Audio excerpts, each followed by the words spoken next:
We want to welcome everyone tonight out there, those of you who are online, and all as we continue our study in the book of Revelation. And we had come last week to the close of the part we're dealing with, the mark of the beast. And so we need to go ahead and take a look at that as we go on. Now we got to remember that when the Antichrist rules, takes over the earth, here in the middle, when the rapture takes place, then the believers are taken up and all, and we are, this is in blue. Blue represents heaven. We are in heaven right here, and we're receiving our crowns, and in the middle of the trib, then, you notice here, this black line. This black line here deals with the fact of the Antichrist, or the devil himself will enter the Antichrist, okay? And he's going to come. Satan is in the heavenlies at this time. He's still in the heavenlies during the course, the first part of the tribulation. You understand that? So, but the devil will be cast down to earth and all right here. And as we see him coming down. And so, he's in the heavenlies and he's there now. Right now, he rules his kingdom from heaven and somewhere in heaven. He's not there with the Lord. But maybe he's on Halley's Comet, we don't know. But it doesn't say. We just know he's in heaven. He comes and all, and he's kicked out of heaven to earth. And when he's kicked out of heaven, then he enters into the Antichrist. And now he's ruling the Antichrist and everything. The devil is living through him and telling him what to do. Okay? So you need to know that. Christ has been on the scene for 3.5 years, right? Well, yeah, this one, right here at the beginning, when the rapture takes place, the tribulation, God begins to use Israel again as that God will use up until the close of, he actually used them until the Lord came and built the church. So God uses the church today to do his work, okay? Never forget that. The Lord uses the church to do his work. And you're members of the church. That's the reason all of you should have a church home. And God using churches all over the world to do his work. People that are in the churches need to understand that and all. And so, but then when he takes us up, the church age comes to an end. And then God is using regathered Israel again for 7 years.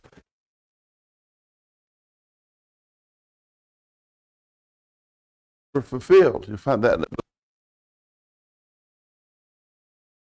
And all them again.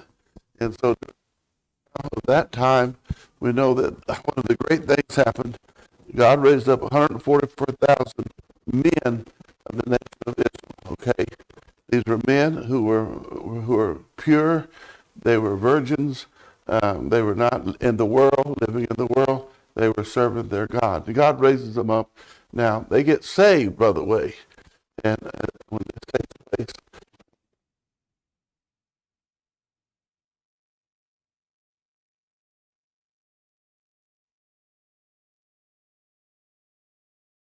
thousand apostles. Also, and now the Antichrist, he is here. And now what we see here is the things that are going to begin to happen. Some of the things we haven't seen yet.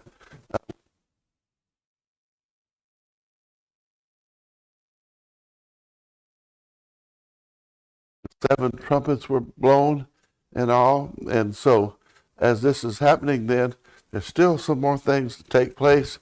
And we're going to see the harvest of 144,000. They're going to be killed by the Antichrist because of the mark of the beast. They're not going to bow down. They're just going to keep preaching. That's what we need to do.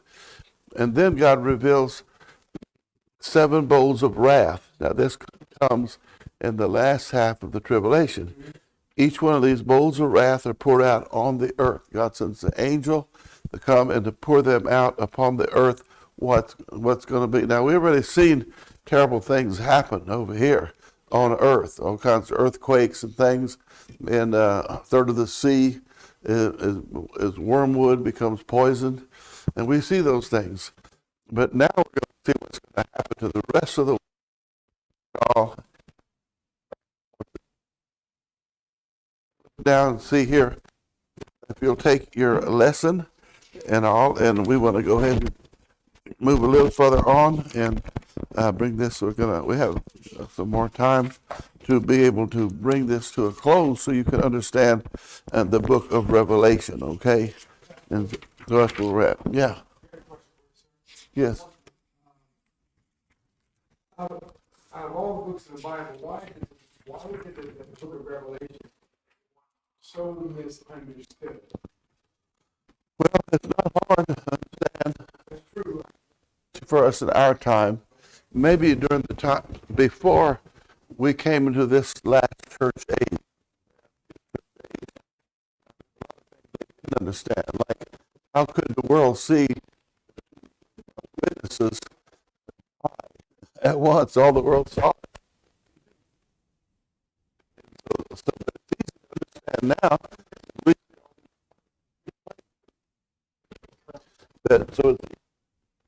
However, another thing, when you study this, you have the Holy Spirit to lead you. Anything in the Bible, you have the Spirit of God that gave us the Bible. And we're not going to learn everything.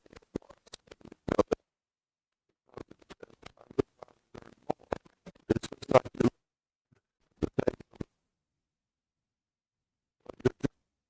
home. You learn about some new.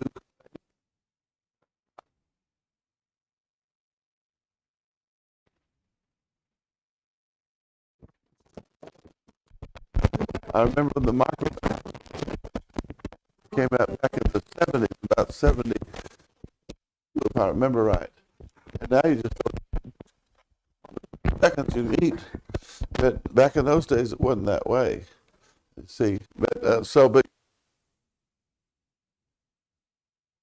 okay,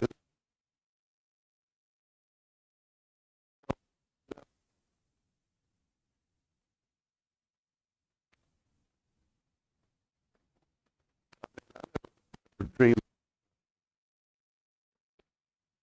up. Sir. Yeah, and I mean, she swept 3 or 4 times a day. So cleanly.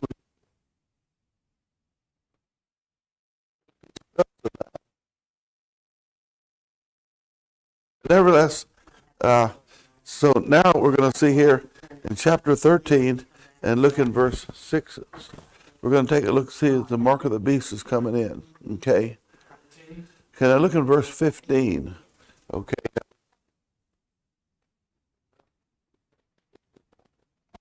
Yeah, we're up to chapter. So we're making progress, is what I'm trying to tell you. Now we're moving fast. So we're finishing chapter 13. Then we're going to be in 14, okay? Now look in chapter 13, and what does it say? Huh? We're in 13? Yeah, 13. We're finishing 13. We're going to be in verse chapter 14 in just a few minutes. Okay. Let's do it. He says that he had power, just talking about the Antichrist, the false prophet, he had power to give life unto the image of the beast, that the image of the beast should both speak and cause that many that would not worship the image of the beast should be killed. And so now the false prophet, which is probably the Pope, and the false prophet now is going ahead and having people worship the beast. Okay, he has power. So you have the false prophet and the Antichrist? You have the false prophet, the Antichrist. Are they working together? Yeah. Side by side? Yeah. Okay. Well, you got to understand that this image of the beast, this is not the real beast. It's the image of it. Right. Okay, they probably have a lot of these all over the world. They probably shipped them out. This image of the beast. Mm-hmm. And remember, the world's watching them on TV like they do now. They're watching them on TV and all. And so maybe some of you remember when they went ahead and flew the airplane into the Twin Towers. And all the world was watching that on TV. Mm-hmm. Right. And so that's what's going to be happening here. And so now notice what he's going to, that they must worship the beast, according to that verse, okay? Now look in verse 16 and 17.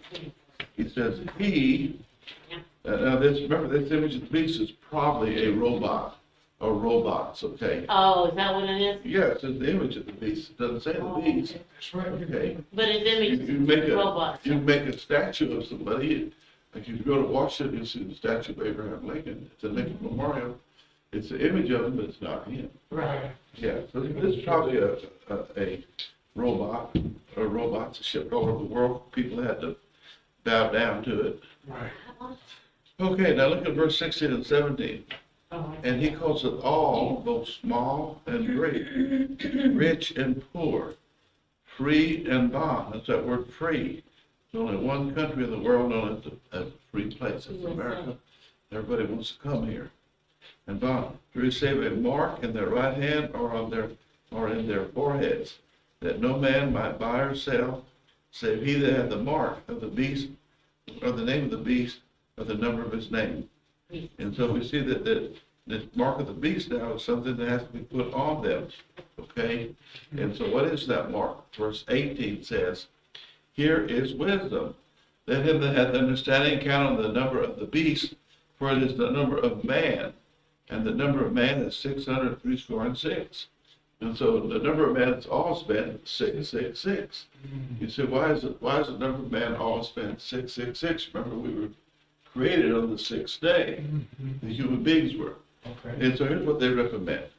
And I'll read the first six, remember 666, means the body of a man or a human. The second six means the soul of a man or a woman. The six represents the spirit of a man or a woman. That's what 666 represents. body Okay? is so- The three sixes.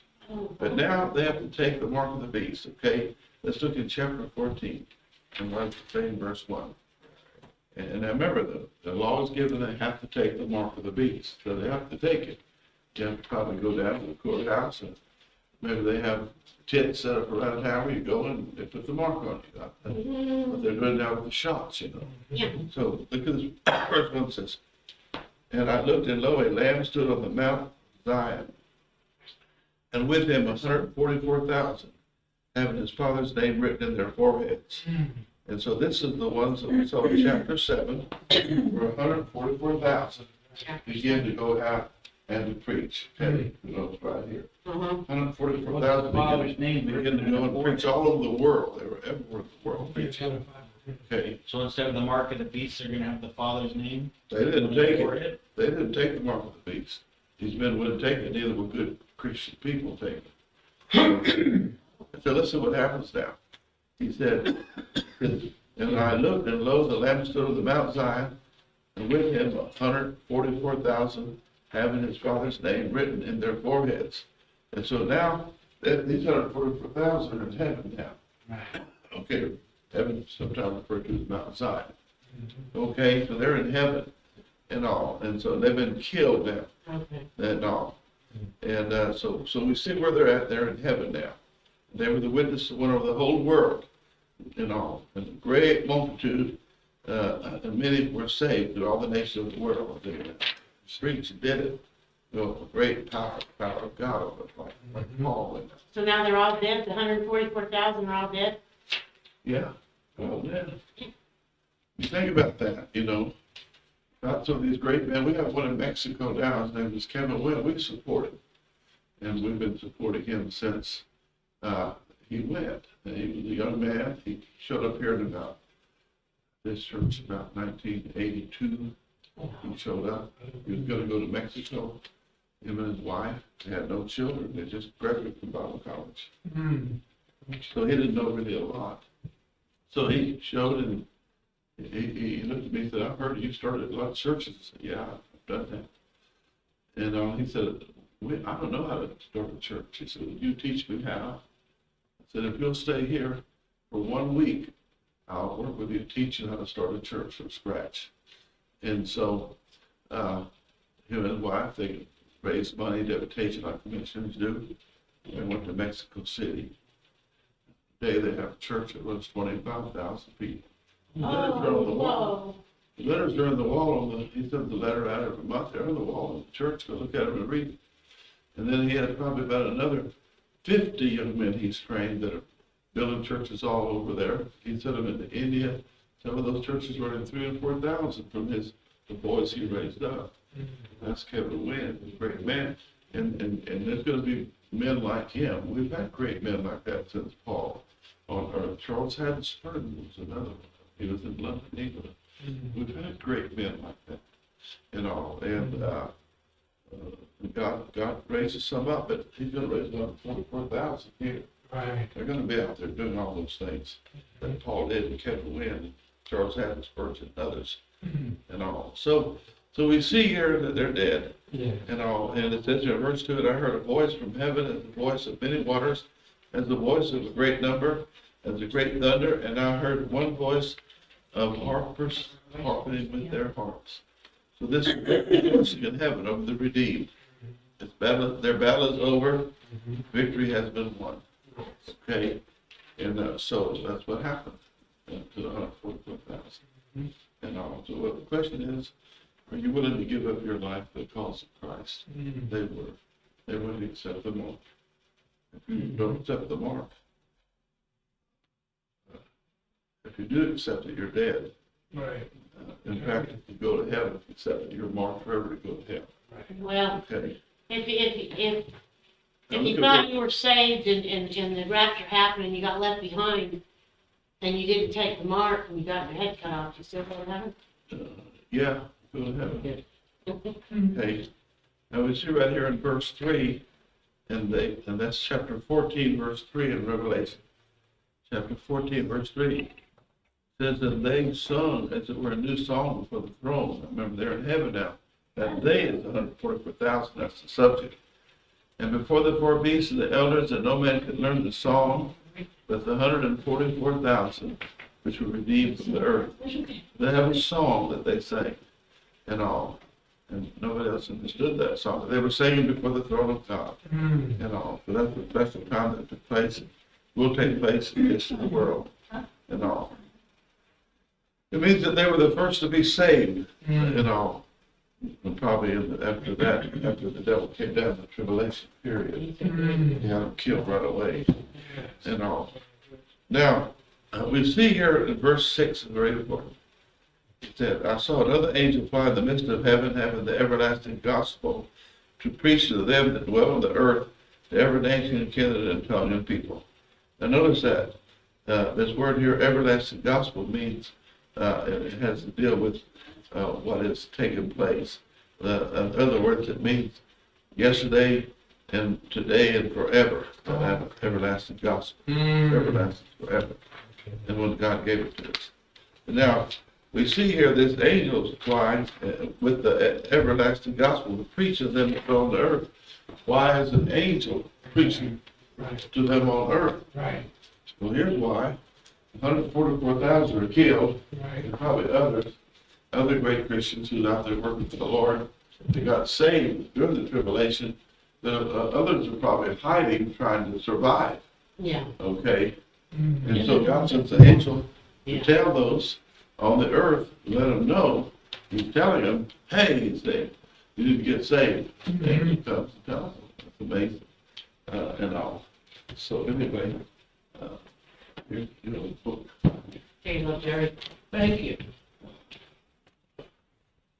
All right. So, 14, Okay. 6. so you get the picture here. What's taking place on earth now, and so that's the reason why angels proclaim that believers have been martyred, and all. Now look at verse 8. "There followed another angel saying, Babylon is fallen, the great city, because she made all nations drink of the wine of the wrath of her fornication." And so that's talking about the Vatican, by the way. Because through history, she has made the nations drink of the wine of the wrath of her fornication. In other words, she's killed the Christians and shed their blood through history. There are all kinds of ways of killing us. You saw them. You have pictures I gave you, putting them in brass cows and burning them up. I don't know what they did. Yes. Now, verse 9 through 11 is important. Let's look at that.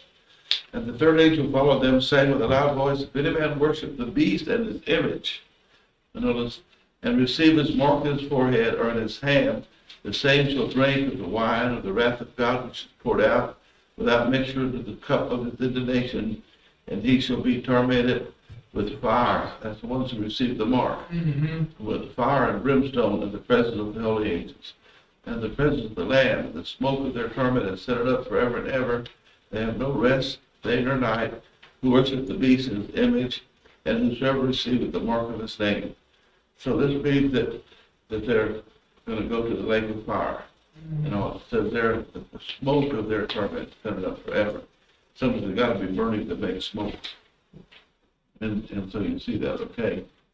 And then on page, the next verse is all. And this third angel, let me give you some more. He follows the angel with the everlasting gospel. And the angel also warns of the falling of Babylon. Okay. So we're going to see some more, a little bit about how it fell. And all. Now verse 12 says, here's the patience of the saints. Here are they that keep the commandments of God and the faith of Jesus. And so he's given them comfort to the tribulation saints. Right. And verse 13 says, I heard a voice from heaven saying unto me, Write, blessed are the dead which die in the Lord henceforth. Yea, saith the Lord, they may rest from their labors, and works do follow them. And that's the way it is today. You faithful Christians who are dying and all, your works do follow you. Sister Sue brought a man to church about 5 years ago, and he got saved. And he got saved. He was faithful after he got saved. He was about 80 years old or more, and he passed away this year. He was about 85 or 86. He was 84. Huh? He was be 84 in February. He died last January. Last January. Yeah, He so came here. He just was faithful and long. Maybe some of you remember him. Yeah. He was always there and all. And then, of course, when he went to heaven, we know that something wonderful happened. The Lord said this about him: Blessed are the dead, which die in the Lord from henceforth. Yea, saith the Spirit, that they may rest from their labors, and their works do follow them. So everything you did on earth for the Lord, they follow you. You know that. You both have the Lord and many others, I know you have. And they follow him and all. And so God has a blessing for you for doing that. So we need to be a soul winner. He wants to give us a soul winner's crown. I've got this crown. I was going to put it on your head if you want a soul. You need to be busy to win souls. You know, the way you can do the most, if you surrender for ministry, go do it. And all, and you'll get more souls saved. And all, and you'll help people and train them to win souls. That's a good thing. Okay. The important thing is to give out a lot of tracts. And there's tracts over in the rack and all. And I encourage you to give those out. Because many get saved from tracts. Many. Sometimes they don't get saved that day you gave it to them, but it might be 20 or 30 years later. We have a man coming here and all, and he used to come. He's not preaching now. He went in and got a tract when he was a boy at Sunday school. 20 years later, he read it and got saved. Wow. Yeah, that's what happens. And some of the things you might want to do with tracts is, I wouldn't put the church name on them, but it don't hurt to have it. You go down to the used store, and if you find any Bibles in there, put tracts in them. In books that you think people would buy. When they open that book, there's that tract. You know, they can read it. I never thought of that. It's good. Another good way to do it is when you go to the restroom. Oh, yeah. And if you sit, you unroll the toilet paper and put one in and roll it back up. Right. I just leave it on top. When that lady comes and starts rolling it out, all of a sudden there's that track. And God's trying to tell her something. Yeah, I leave it on top. So that works. I had a guy tell me that's how he got saved. Oh, wow. He was unrolling that toilet paper. Never heard Came right out. It's really easy to do. I've done it many times. Put one in your that little utility house. bill envelope. Yeah. So you see, you learned something tonight. Now you know where Yeah. Florida put the tracks. Yeah. You know. You leave one So for a anybody can tip. get it to them. Tip in it.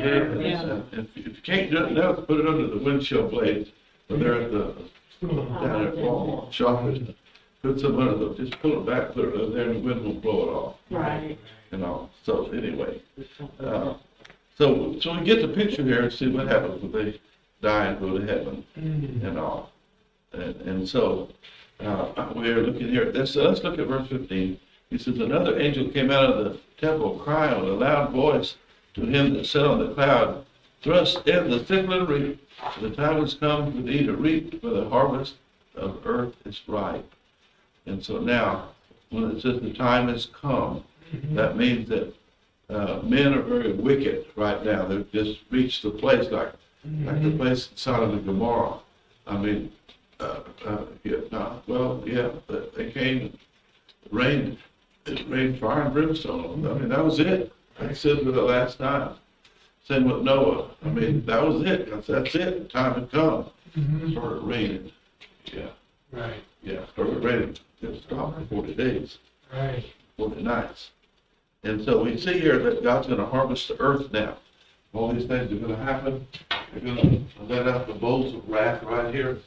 They're going to start to be poured out. And all these 7 different angels are going to, each has a bowl. It's going to come down from heaven and pour it out on earth. You know, we can understand that. When you pour something out, it runs everywhere, right? Yeah. Yeah. Yeah. You don't maybe get you a bucket of water. You go out and on your driveway and pour it out there and see what the water does. Get back so you get wet. Right. Yeah, that's what it's saying. That's what it's saying. And everybody understands that. Right. And so they can do that.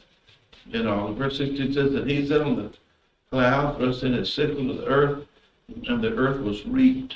And they're killing them on earth. You see, Napoleon was cut off at the Battle of Waterloo. If you didn't know that. At Waterloo, he got it. But it's interesting. He was a leader. He was a general. He was also king of his country.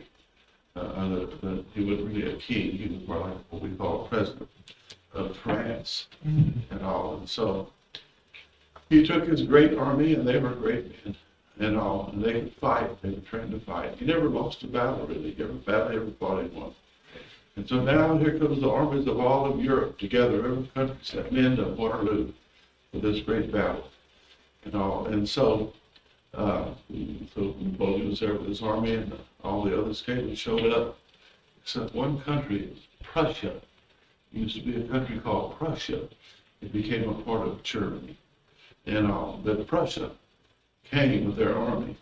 Napoleon gave the general orders. He said, this is what you must do. He said, we're going to fight these in a few days, and Prussia is still coming. He wanted them all there, so he knew he could defeat them, which he did. He had them, and he was going to defeat them. He said, now what you have to do is, he sent a general there with about part of his army to stop him. And all. So he was supposed to stop him, so he don't get to the battle. In a couple of days, they were going to start that battle. So he sent Nye there, General Nye was his name, with that army. And they came out and met the Prussians in a battlefield. They fought all day. At the end of the day, France, the French army under Nye, won the battle. They really did. They won the battle. They were mopping up. But the Prussians withdrew, and they didn't give up. They withdrew and they reorganized the army. They kept marching to Waterloo. But what happened there was that night, Nye, because he had won the battle, he went in and got drunk and had a party with the rest of the generals and the officers, and they drank during the night, and the Prussian army was marching to Waterloo. And so on the morning of the battle, Napoleon started the battle, and by about 2 o'clock, they had won the battle. They won all the nations of Europe. They defeated that battle, except those Prussians. And so they were mopping up, and was to go around getting the prisoners and all, taking them, bringing them to their place where they're going to put the prisoners. And so the army is all, it's not in formation, the fight, it's all spread around, gathering up the prisoners. And all of a sudden, over the hill, it was a valley they fought in. Over the hill comes the Prussian army.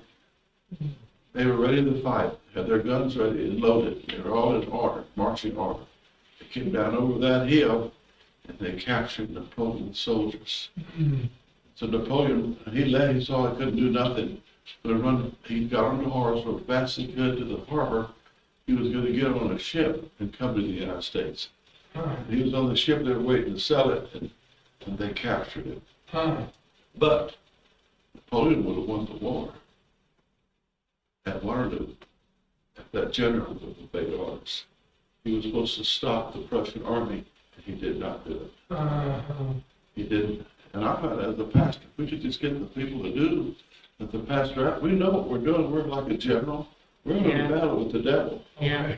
We could just get them to do what we ask them to do and lead them to do. We could do so much, but they won't do it. Why do you think that is, Pastor? Because we deal with volunteers. Oh, Yeah. We could pay them while they do it. You go work somewhere. They tell you what to do, you do it, or you're fired. that's right. Yeah. That's what the problem is. That a lot of them, they don't understand. Yes, sir. They don't really know. They just don't know. But we're in a battle. Yes, They're sir. on earth, and Yes, sir. God wants to use them. Right. They're so caught up in the world. Believe me, they really are. They're caught up in the world that they don't know that we're in a battle. They don't know they're a soldier for God. Yes, sir. You know, that's what we are. We're God's soldiers. Right. And read the book of Ephesians. It's there. It's right there. You can't miss it. Read the whole book. Right. The book of Philippians too. You know, we're right there. That's who we are. And we need to do what God wants us to do. And that's where God gives us pastors or pastor leaders to lead the soldiers. And you're a soldier. Right. You know. And so we do. And back in the old days, the general would go forth first and to lead the battle. And we preachers do that. We lead the battle. Yeah. But to get them there, I mean, now we're gonna have revival, and you would show up. I mean, that's important. I mean, great miracles happen at revival meetings, and all. But however, they won't show up. And sometimes I learned if we have at least have a dinner on Sunday, a lot of them do to come to the revival during the week. They'll show up Sunday, you know, and just to show their face. Yeah, that's what it amounts to. Yeah, just to show the face. They do that. And every year we have this conference. We have the mission conference, the church planting mission conference. And then a lot of them will go hide for that whole conference. They'll never show up. And all, they're afraid God might call them to do something. Yeah, might call them to start tithing or giving to missions or something. And they won't do it. Some of them are afraid they might have to work because we feed them. You know, the pastors come everywhere around the country. It's the least we can do is feed them. They feel they might have to help cook, you know, and things like that. We have to have someone clean the restrooms. But you have a lot of people in there during the day, and the restrooms get dirty, and you got to keep putting out toilet paper, scrub them and mop them and all that. Right. But anyway, they don't want to do it. They hide. Then after about a month after the conference, they'll start showing up again. You have to do that.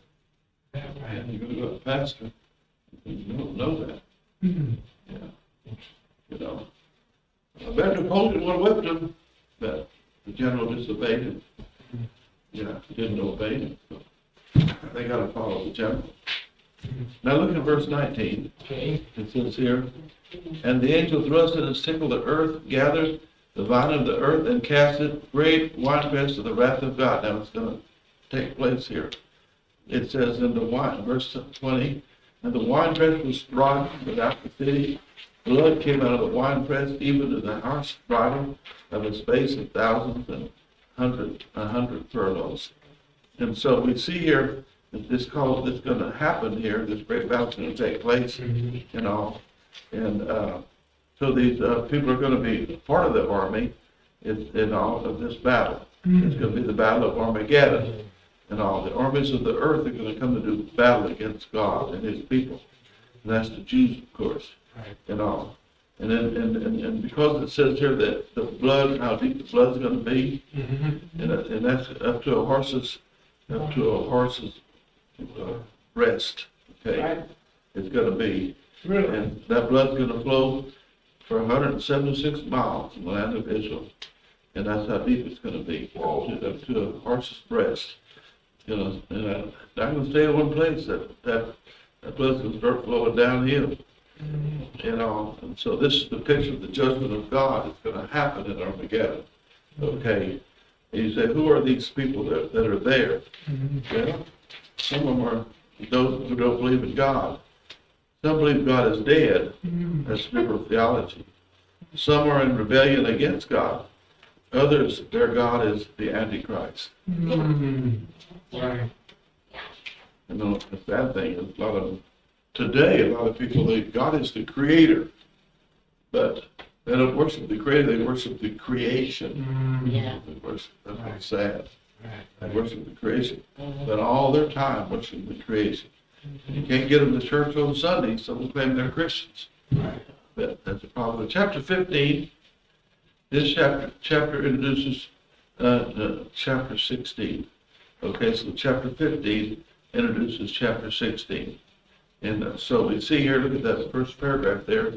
That's verse 1 begins with the mention of the 7 final plagues that are to be poured out in chapter 16, and continues with the marvelous exception of the preparation of these judgments. Each verse is great care is given to describe the whole scene. And so that's what this is. Chapter 15 begins to go ahead and to tell about what's going to really happen in chapter 16. Let's look down at verse 1. I saw another sign in heaven, a great and marvelous thing. 7 angels having the 7 last plagues, for in them is filled the wrath of God. So now it's going to sit these 7 angels down, and with the bowls of wrath, right here, the bowls of wrath, they're going to pour it out one at a time. And as the months go by, they're going to pour it out, the bowls of wrath, but the bowls of wrath represent. And so we see that's going to happen. And also, so as we see here, now I think that since we know what's going to happen, they're coming to pour out the bowls of wrath. We need to go over to chapter 16, okay, and see what they are. Look at verse 1. Chapter 16. And I heard a great voice out of the temple saying to the 7 angels, go your ways and pour out the vials of the wrath of God upon the earth. So now they're going to go do it, okay? And so they're going to pour it out. And for a reason why. Remember, God is judging the earth. He's doing to them what they did to the Christians since Abel. Yeah, what they do to Abel. Anybody know? What Cain do to him? He killed him. Murdered him. Right. But what does blood do? Oh, it cost from God. That was right. Right, from the earth, yeah. Yeah. Yeah. No. And so, started there, and going on, all these is going on right now. They're killing Christians, especially in Afghanistan. They're rounding them up and killing them and murdering them in Afghanistan. Right now, we are here. That's happening over there. Okay. And verse 2 says, and the first angel poured out his vial upon the earth, and there fell a noisome and grievous sore upon the men which had the mark of the beast, upon them which worship his image. Okay, and so just think about this. This is pretty horrible. It's probably worse than herpes, even AIDS. And he pours this out. It's going to be on their skin and everything. And so it's probably going to be like a fall. He pours out this bowl of wrath. I mean, they're going to pay for what they've done through the ages and what they've done here. And they just killed 144,000 of God's choice servants. The earth did. Right. Okay, that's the people of the earth, the governments of the earth, and all. And so, the government has power over people. Yeah. You know that. Yeah. The government has power over people. Yeah. And the wicked government then, it's just like they're killing the people in Afghanistan. Those are the ones who helped America. And then a lot of Americans still left over there. They're rounding up, Right. and they're killing them. And no quarter is killing them right and left, cutting their heads off. One thing they're doing, they're hanging them with helicopters. They tie a rope around their neck, go up there with a helicopter and hang them. The helicopter takes it off that rope around their neck and hangs them. All kinds of things they're doing to those people. Of course, you don't see it on the news either. They're taking buses from outside of town and shooting them down with machine guns. They hide, now Trump is involved. Who was it who allowed that to happen? Anybody have an idea? Who's Name, President, name Biden? Yeah. I think his Biden? name Biden. You think it was Biden? Oh, yeah. You do? Oh, I know it was. Yeah. He's the one who pulled out. Biden, yeah. So, if he's living with, alive when this takes place, you know his result. I wouldn't call him the president, he's just a traitor. You know, we call Not him my the president. I wouldn't call him, he ain't my president. Yeah. Not yours.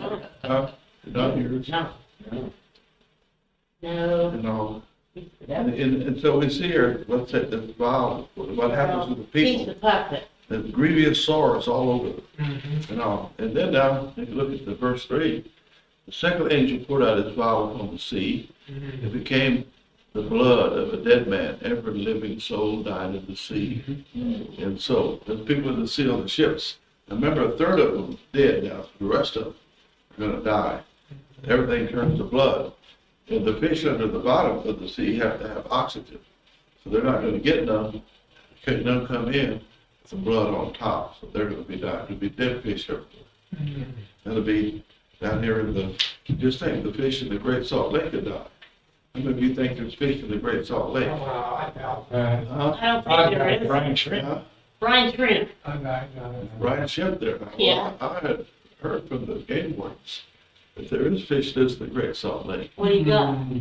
There's springs coming up into the Great Salt Lake, and the water is fresh there.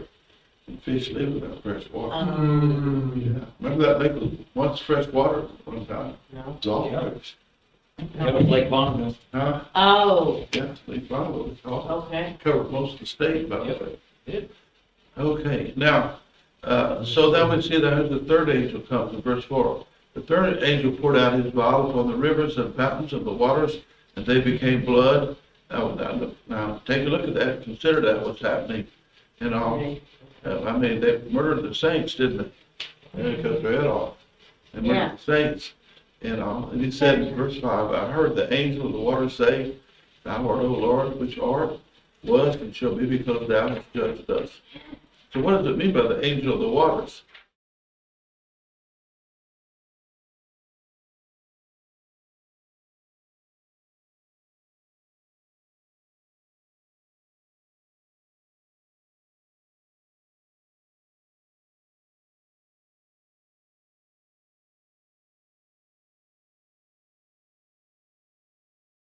Right there. Yeah. Verse 6 says, For they have shed the blood of the saints, the prophets, and given them blood to drink, for they are worthy. And so, yeah, so God gave them some blood. They wanted some, they got some. You know. Verse 8 and 9 says, And the fourth angel poured out his vial upon the earth. Now, the fourth angel comes, and it didn't happen, you know, one day, the next day, maybe a few months went by, 6 months, 3 months. Another one came and poured out some more on the earth. They just keep coming. And Right. these are tragic things going to happen on earth as the reign of the Antichrist. You know, so what happens when a wicked man gets in office? Just think that. Get a wicked man in office, see what's happening. He said, in verse 8, Now the fourth angel poured out his vial upon the sun, and the power was given unto him to scorch men with fire, and was scorched with great heat, and blaspheme the name of God, which hath power over the plagues, and they repented not, and to give him glory. And so now they're really mad, and you see them cussing out there, they're getting burnt everywhere, you know. And so I see there's another probably angel in charge of the sun. Think about that. One in charge of the water, now another one comes in charge of the sun. And consider those things. Yeah. Verse 10 says, And the fifth angel poured out his vial upon the seat of the beast, and his kingdom was full of darkness, and they gnawed their tongues with pain. And so another angel comes and pours out again, now another bowl of wrath, and everything turns black and dark. Yeah, everything. In the middle of the day, it's night. And how many days does it go on like that? It doesn't say, but probably goes on like that for maybe some months. The sun never comes. It's dark. They're probably cold, trying to get blankets to cover up it, because there ain't no sun coming in to warm it.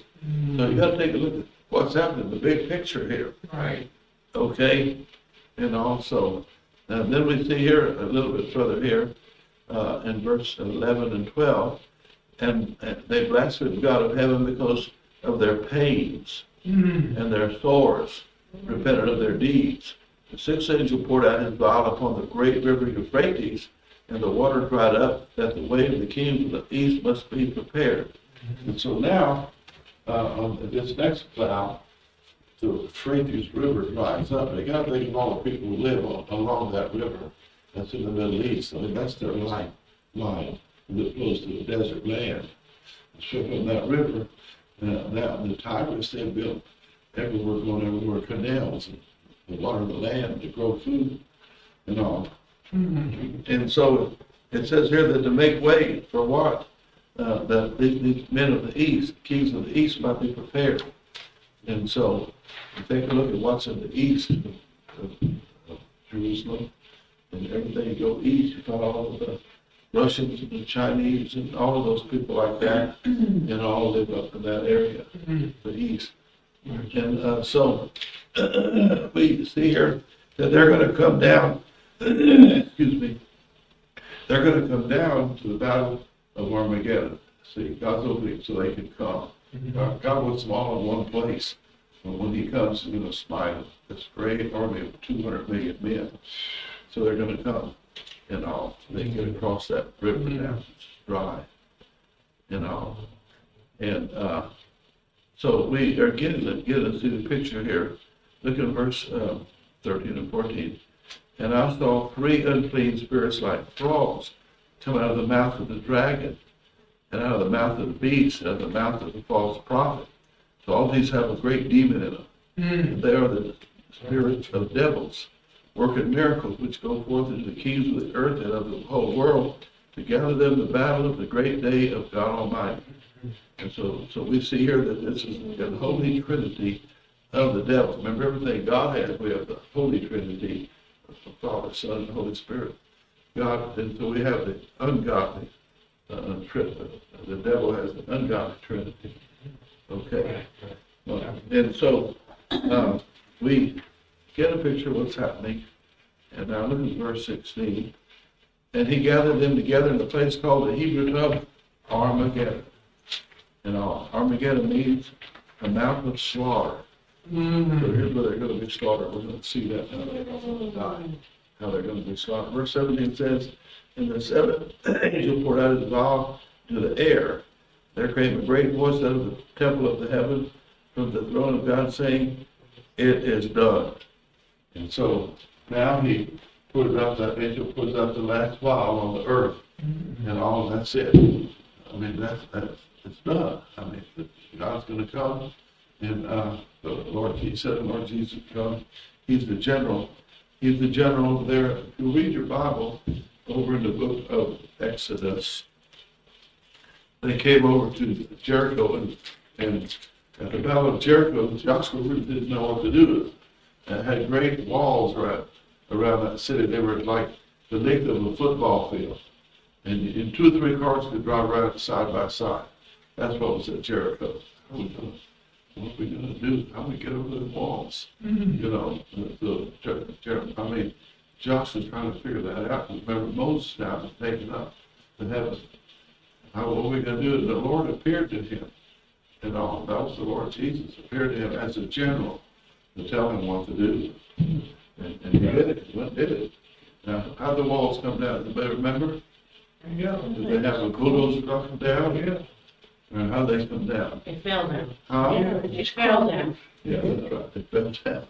And they had to blow the trumpet seven times on the 7th day. And down they came. Yeah. You know. And so that's what happened. And people marched around, they listened to their general, you see. And they, now, you know, those members here, Bible Baptists, Joshua is your pastor, he's your general. He wants you to do something, you do it.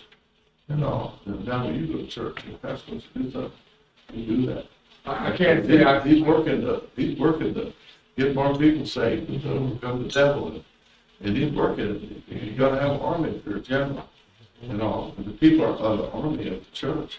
He even tells you how to put your armor on. Ephesians. Ephesians. It says you got to get your armor on. So you get out there into the battle. Okay. And look at verse 15. And he gathered them together in a place in the Hebrew called Armageddon. Okay. The mountain of slaughter. They're all together now. And here's Israel with their little army. the nation of Israel, the little army, and all. And they're going to come and get rid of the Jews once and for all and forever. They've been getting rid of the Christians all over the world now. The Jews have been gathered together, and they've been holding at home. But now they're going to get them. Okay. And so we see that there. Look at verse 17. The angel poured out the vial of the air, and there came a great voice out of the temple of God, the throne, saying, "It is done." It was done. Okay. Verse 18. And there were voices of thunders and lightnings. There was a great earthquake, such as was not since men were upon the earth, so mighty, an earthquake so great. It was one of the greatest earthquakes that there'll ever be.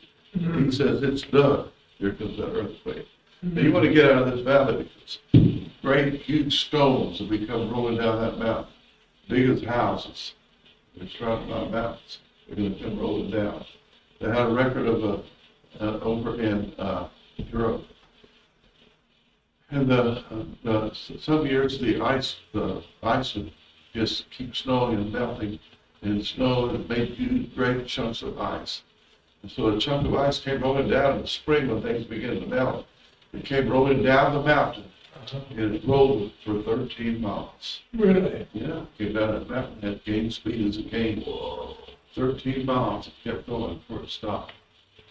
The people who were in its way, it's going to be like that. Think of that. Little rocks that come flying out everywhere when the earthquake shakes it. Now they're coming. All out there in the Great Salt Lake is going to change, and all, and it's going to go down. The water's going to come up, and if you're here to see it, you'll see a macaroni there with that whistle, that trumpet. He's going to make his neck's going to be up the water. Yeah. Yeah.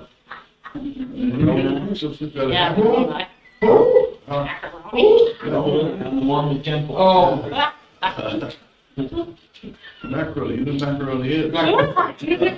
That's pretty good. Yeah. I love that. Okay. We all know who macaroni is. Yeah. Okay. All right. Chapter 17, let's look at that now.